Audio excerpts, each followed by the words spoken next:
I think the importance of this fund is that when we sort of analyzed and did a mapping of what monies were available and what monies were going to supporting groups of sex workers to self-advocate, it was very minimal, and there were very few donors that were putting money in those sort of initiatives. So the Rent Umbrella Fund is important because it's the first fund of its kind, and what it seeks to do is it seeks to increase the money. It seeks to bring new money, so that we catalyze and we get more donors interested in this area of work. So, I think the most exciting thing is that it is a space where sex workers and donors are coming together to make decisions around where resources should be spent, and that so much of what has happened so far has been led by sex workers in collaboration with allied grantmakers, and I don't think that's happening in any other space anywhere else. And I think it's very rare just generally. I think it's very special now for the sex worker rights movement. I think generally across the board there are very few spaces where activists have come together with grantmakers to make decisions about where resources should be led. And it's the processes within the Red Umbrella Fund mirror the mission of the organization.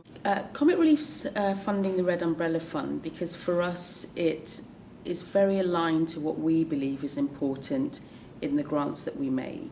that they reach target groups in the way that best supports them. And for us, the idea that this is a sex worker-led fund is fundamental to what we believe is important. I think the other thing for us, which is also of interest, is the fact that it's bringing together not only sex workers and donors, but groups of donors, and collectively we're all collaborating. And that for us, I think, brings a different element and an exciting one. I didn't think we would get those numbers of applications in the first round of the call for applications, but on the other hand, then that shows the great interest and the great need of a fund like this, because where are all those groups coming from? If all these groups are in existence, then that means there's a huge need that we are not meeting, that donors are not meeting, that we need to actually step up and increase the money to enable sex worker groups advocate for their rights. So it allows us access to information, to educate ourselves, to educate our colleagues, and we also see the Red Umbrella Fund as a colleague organization, and the donors and activists involved as colleagues that we can advocate and push in other spaces with other donors